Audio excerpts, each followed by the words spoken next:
So hello, everyone. Welcome. Thank you for being here, sticking it through to the end. This session is going to be on the design proposal, which is somewhat new for the national competition. Let's advance my slides. Hopefully it moves forward here. All right, there it goes. All right, so my name is Manny Leon. I am Assistant Director for Arizona Mesa, and I'm a longtime member of the NEDC Rules Committee, and kind of primary on the subcommittee that worked on the design proposal. So we're looking at the engineering design process, right, and where the design proposal kind of fits within that. It's a little bit different than what it's been in past years. And so we've got if you look at this as a map, right, we got the UR here, right? So the design proposal really does kind of fit into that identify the problem and then some of that explore piece of the engineering design process. So real quick, as we get started too, we're talking about that.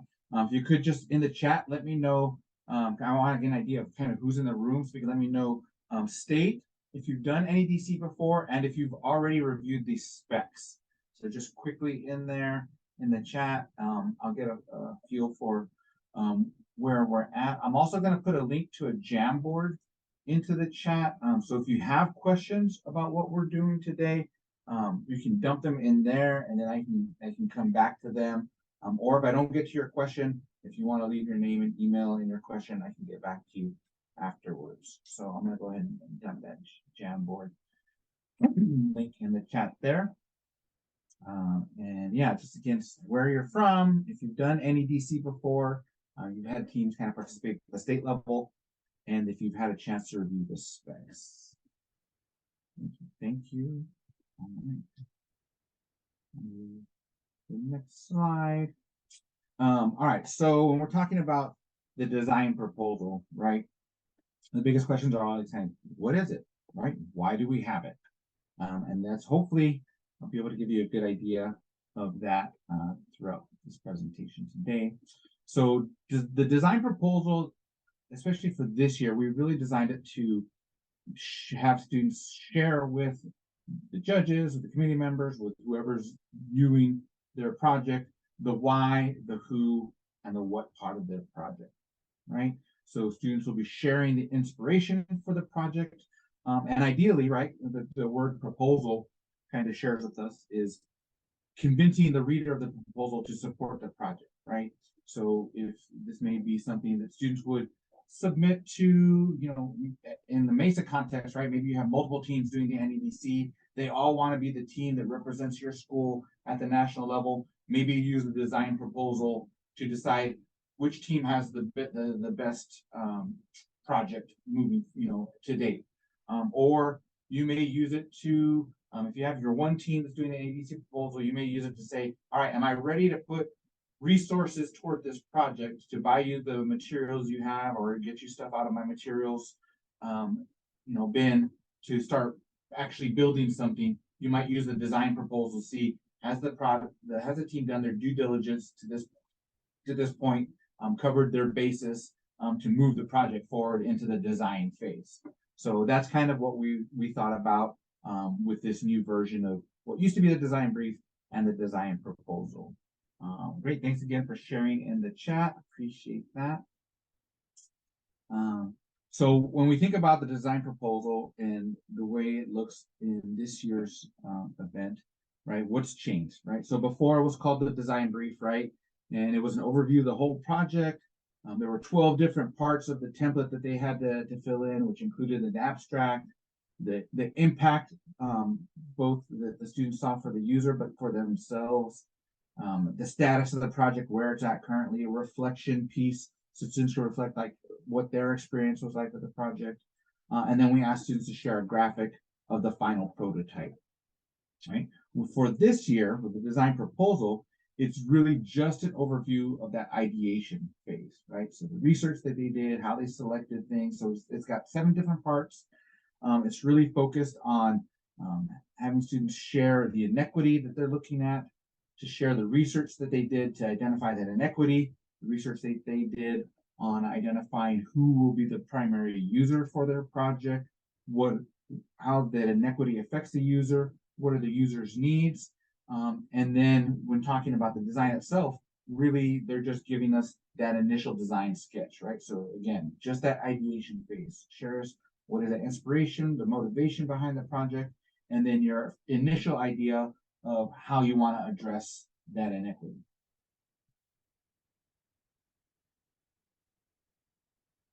All right, so what do you need to know about the current design proposal? Right, so for what we need to know primarily is that the teams do have to use a design proposal template. So there is one on the national competition website. And I'm going to pop that website into the chat. So you have it there. That's a Word document.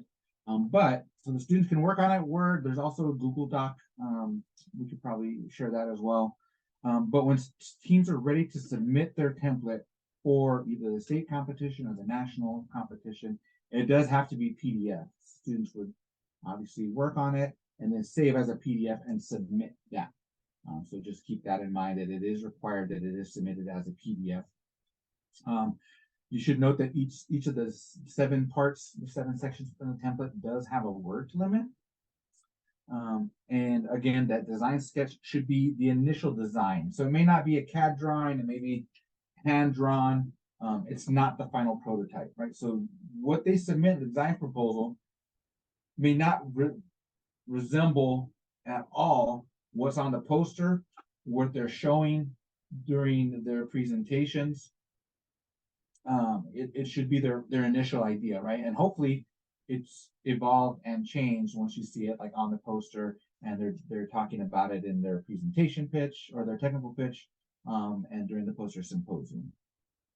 That design sketch does have to be a single graphic within that template, but it can have up to 4 different views of the design, and it is limited to basically be a page, right? So more than likely it's going to be smaller than a single page, but it should fit on one page within that design proposal template.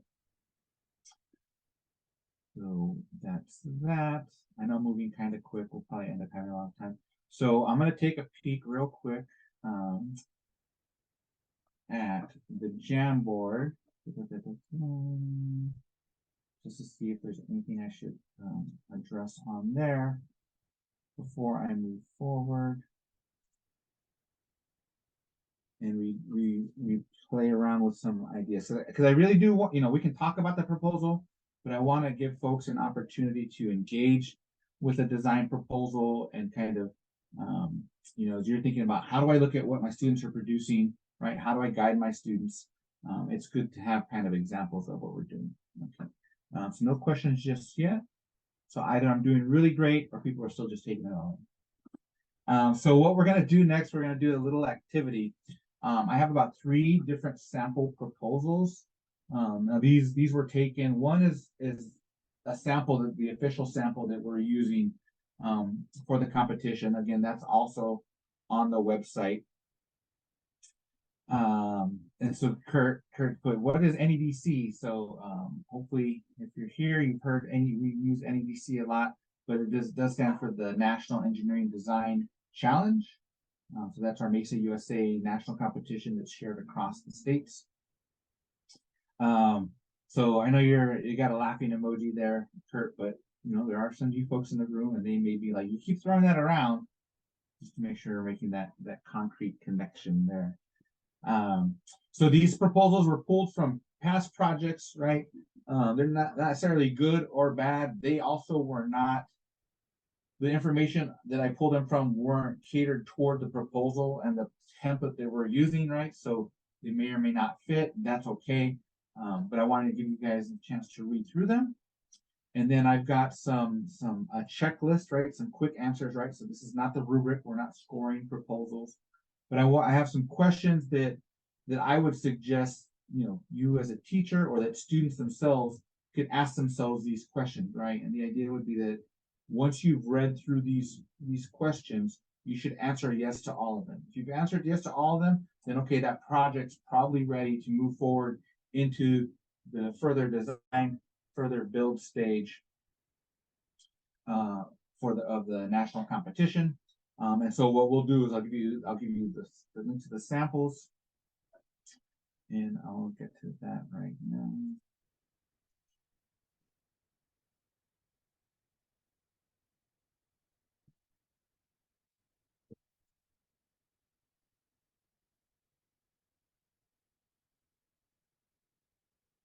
And that way you could view those. I'm gonna pop that into the chat.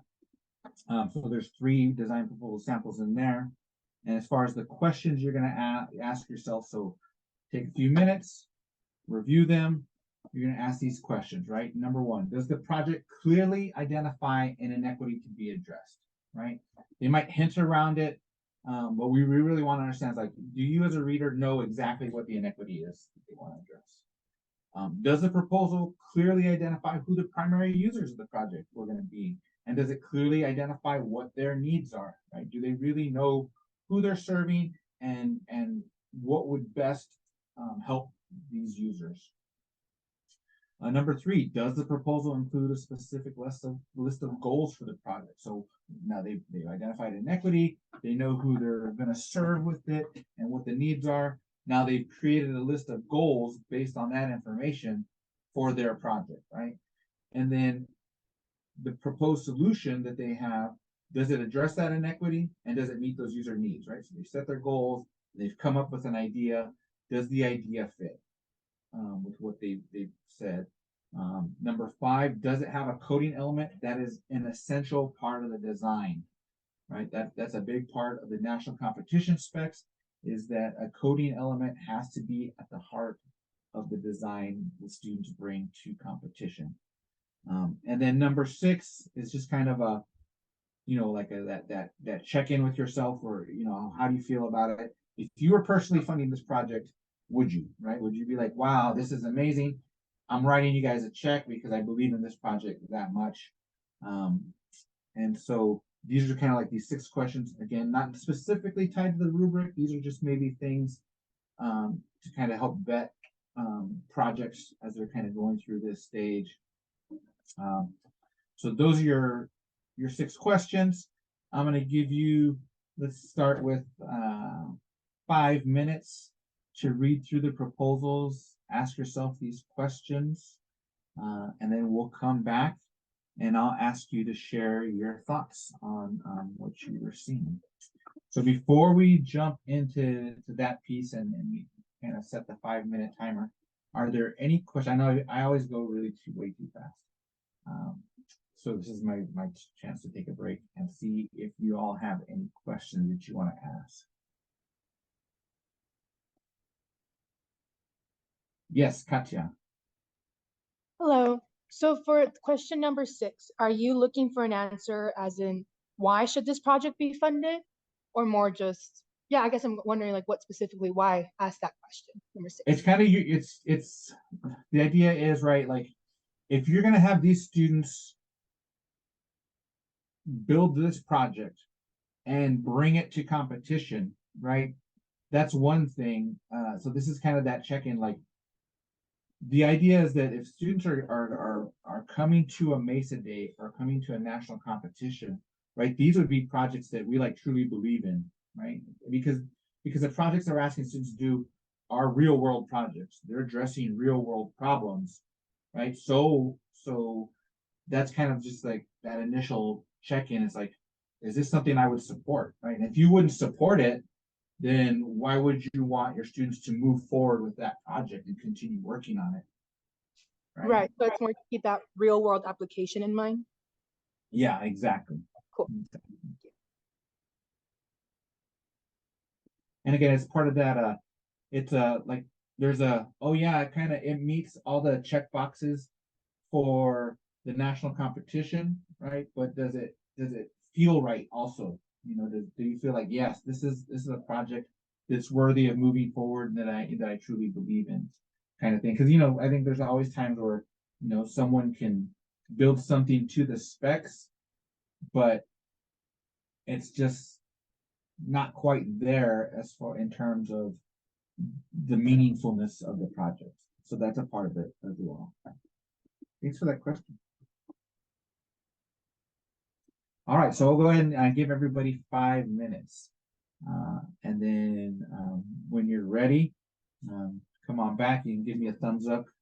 I can see most of you, or just check into the chat, say you're ready. But we'll start in about 5 minutes. And if in 5 minutes you need more time, let me know. I'll be happy to give you a couple more minutes.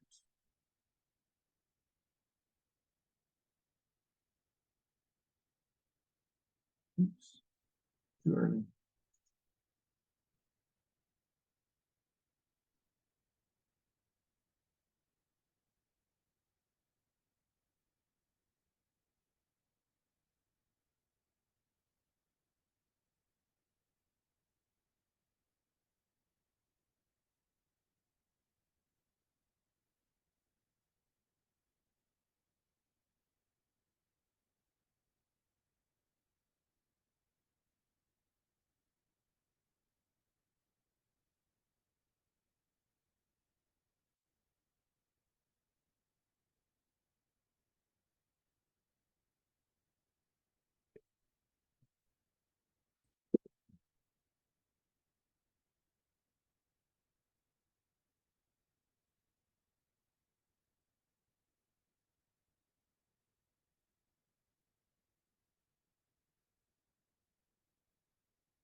Okay, I have 12:55. How are folks feeling? Do we need a couple more minutes, or do people get through them well enough?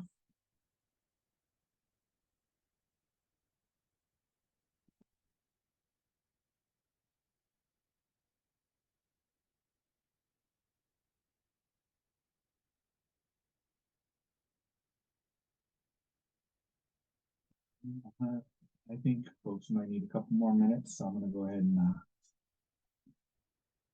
give you a couple more.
All right, let's talk about these three proposals. So if we're looking at design proposal number one, that is the Biddle Products Smart Spoon and Smart Liquid. Anybody want to kind of chime in on their thoughts about this proposal and how it went against the checklist? Yes, so you should be able to see the link if you scroll up a little bit, but I'll post it again. For one, I did like the idea how they used her up here. What I did not like is all the materials or all the equipment that was going to be required for the project or prototype that they were trying to produce. Okay. And so when you went through the checklist, did you get 6 yeses? Or was there anything that you would give it a no? Yeah, like I said, I was going down the list and I had maybe like, for example, number 6, I wouldn't, if they were to modify it and create something with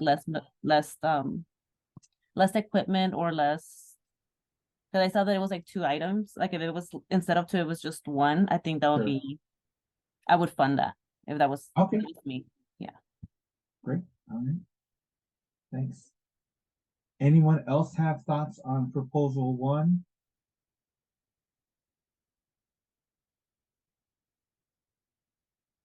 When you're looking at proposal one, what was the inequity that was clearly identified? That student that couldn't eat, the blind student that couldn't find the school couldn't find where the food was at. Right, right. And then one thing, so I'll mention this real quick too. When we're thinking about inequity, sometimes people are like, well, what does really inequity mean, right? So the kind of the just a quick definition that I use, right, is just kind of a lack of fairness or justice, right? When the system that you have to operate within is unfair or unjust for certain people. So in this case with the spoon, right, the system is school lunches, right? School lunches, the time and the situation that is present, right, fits, your typical student, right? You're a fully able student. And so someone who may need additional time to eat, going through the lunch line, picking items, those kinds of things, it isn't necessarily fair or just for that student. So clearly, in this kind of situation, that inequity is, what's set up as a school lunch process, right? And this could, right? So we know who that primary user is, are the visually impaired students. We know what their needs are, right? Being able to quickly and safely identify food on their spoon, liquid in their cup, right? I think the proposal did have kind of a specific list of goals, right? Do we feel that both of those pieces, even if, if personally we thought, yeah, there's a little bit too much there, does it meet the inequity? Does it meet their needs? I think it does, right? Does it have a coding element? Yeah, because it's got that Arduino in there, right? Which is going to have sensors that feel for things. And then again, the sixth one is just kind of like a personal thing, right? Is this a project where you're like, yeah, I feel good about this project, I want to move it forward. So yeah, I think proposal one was clearly one that we would probably meets all the check boxes, and we could then move on to the next stage of actually starting to kind of build something out. And again, that might change, right? And some of the feedback would be like, hey, maybe you guys want to just focus on one thing, right? Of course, it's a student's project, so if they're really committed to doing both pieces, that's something that could be worked through in the design process, right? Maybe they find out they don't have enough time, or it's too hard to do two things at once. But that's kind of a decision that you could work through with the students. Trevor shared that proposal one was the only one that met all of the items on the checklist. Okay, that's great. Thank you for that. Would you like to share more? Does anybody want to share a little bit? Let's move on to proposal number 2. Does anybody want to share their thoughts on that? Did it hit all the check marks? If it didn't hit, I'd love to hear from folks. If it didn't hit one of those check mark, if you're a no on any of the questions, let me know what your thoughts are. Why you felt that was a no. And then we're looking at number 2. Number 2 was the smart home, or the homes for the homeless people.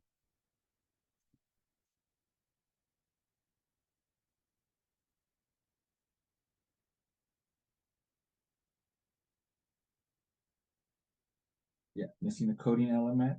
Yeah, a little all over the place. Coding element, yeah. Yeah, and Andrea, I purposely left off the graphics. I didn't think they were as essential to this discussion.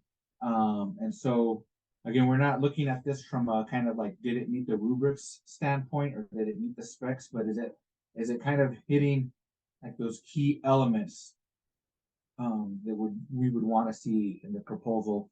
The graphic missing, that's a big one, but that was purposely done for this activity. I didn't feel it was as necessary for our discussion.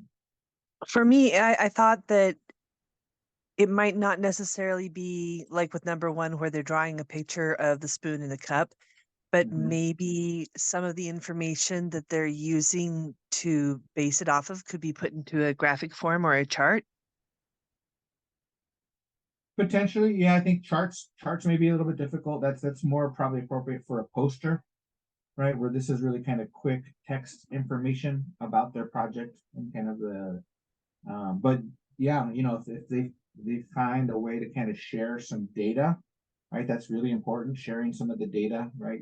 In the Just inequity because piece, the community research piece, they should be there's a sharing big focus something. on seeing if somebody would actually fund it and um just even one or two really important main points represented in a way that has a visual impact can really make a difference on the adoptability of the project.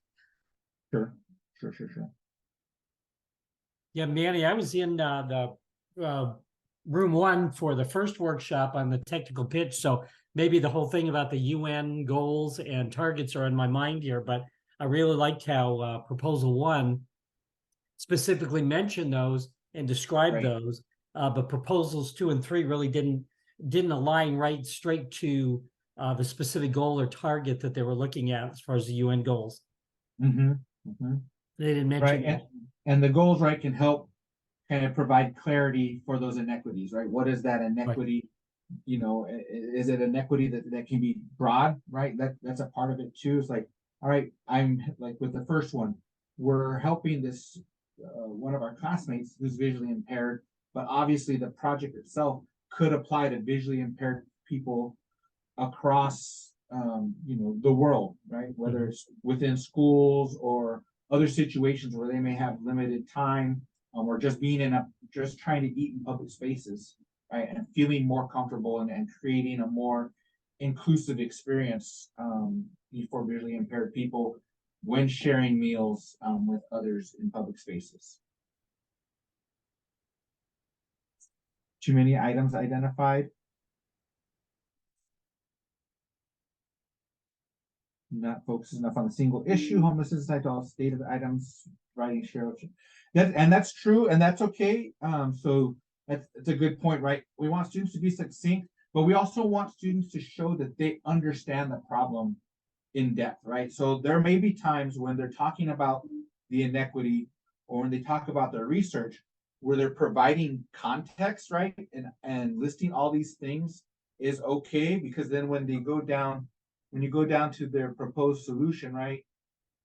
They may say, and this will kind of, once they move further into the project and other parts of it, they might address that within the STAR method. You know, like, we understand that this is the situation, right? And that's what we want. We want students to have a deep understanding of the situation, the inequity, what the users are facing, but they may only design a solution to address what they can, right? And sometimes the user's needs, they have to pull out the ones that can be addressed by something that has that coding element. But as we all saw with this one, the biggest piece that was missing was that coding element, right? Great idea, right?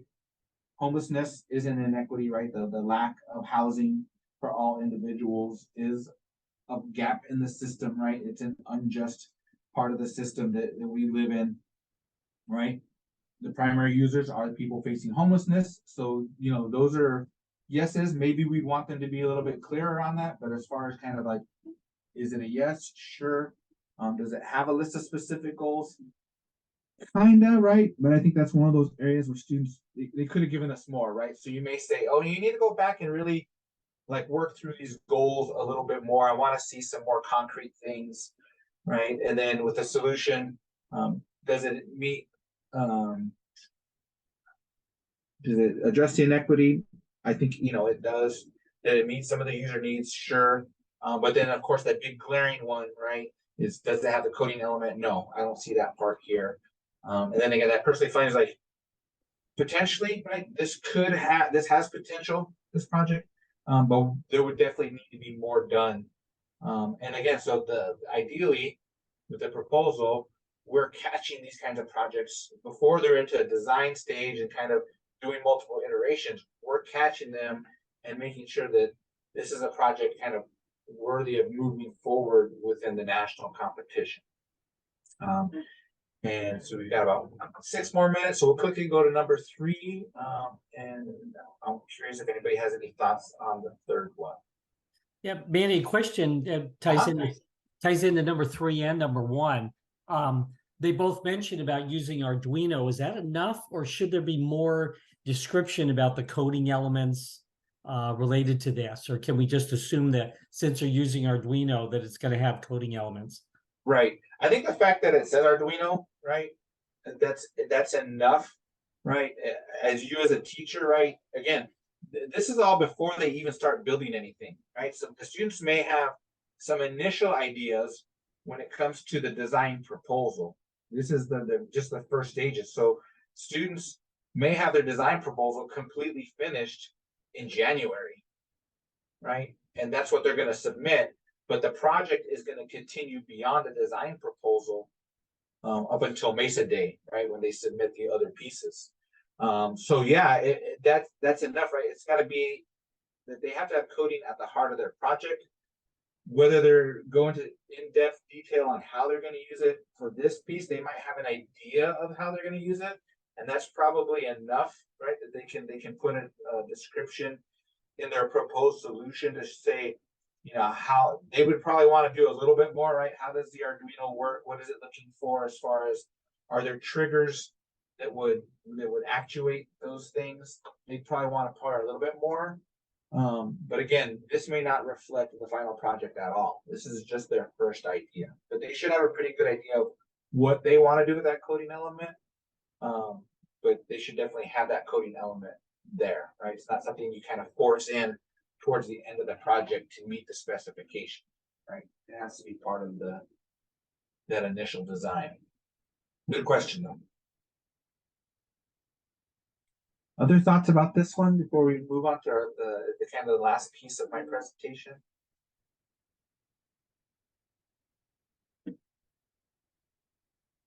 Oops. Go back. Okay. So on design 3, you know, again, I felt like it probably did hit the majority of the checklist items, but there were probably some areas where we'd want to see, you know, just students be a little bit more concise, maybe share a little bit more data, right? You know, is it really an inequity, right? Did we see this with the folks that they're, you know, when the students are talking about inequity, right? They're going to share a personal example, and that's great. It's great to, but you know, can you see this applied broadly? Where is that again with this one? Where's the integration of the UN sustainability goals, right? How can this be more broadly applied? So they thinking locally, acting globally kind of thing, right? Because that's part of the theme for the NEDC. So keeping those things in mind. And feel free to use these with your students if you like. You can do something similar to this discussion if you want. We've got a couple more minutes here, so I'm gonna move on to our next piece. So now you might be thinking, okay, well, how do I guide my students with the NEDC, right? How do I get them to start putting these pieces together, to have a good proposal that then they can move on and start creating something and move through this design process. So this graphic I actually took from the wonderful work that our curriculum team is doing. So this is their graphic. So again, with the design proposal, right, you are here, we're identifying the problem. So how do you help your students identify that problem and move through that ideation phase to be able to complete the proposal? And what I would suggest, especially if you're new to Mesa or if you haven't done, you know, the human-centered design before, is really get into that the curriculum and module 2 specifically. I'm going to go ahead and put a link to take you right to module 2 into the chat. So I like module 2 because it does provide an introduction to the NEDC, but it also provides an introduction to designing for equity, to helping students really understand like what is equity, how do I design for it. There's the lab book guide and template there that students can use. And so if they're struggling, right, it provides the step-by-step template that they can use. There's some great design thinking resources in there. The liberatory design mindsets is really great at helping students approach problems and see problems through that equity lens, right? Because that's really important. And it's really hard for students to kind of grasp that sometimes, especially at the middle school level, right? I think students have an experience with it. They don't always understand how to communicate that, right? And this might help them with that, and provide that lens. If you're looking to help students understand what equity is, right? There's that video on equality versus equity, and then there's the design for equity template. So there's again a tool that students could implement to kind of work through that process if they're struggling with a little bit. And then there's some great information on the UN Sustainable Development Goals, which I think we've been kind of talking about and integrating, but now it's really is a part of the competition, and students should be addressing directly what part of the sustainable development goals have influenced or are integrated into their project. And so if you're looking for resources on how to integrate that, that's there. So I think, well, that puts me right at the end of our time. But I'd be happy to answer any last minute questions if anybody has any. And of course, again, if you put any into the, I'll stop sharing my screen. Any quick questions before we move to the closing? Thanks for being here again. Appreciate everybody staying through to the end.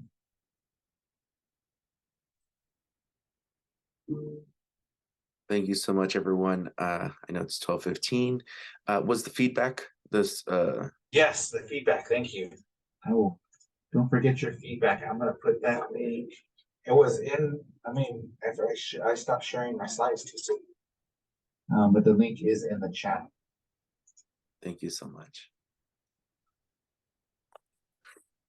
Please share your feedback and There it is. Excellent. As you share your feedback, please make sure to head back to the main room. I know that the breakout rooms will probably be closing within a minute or so.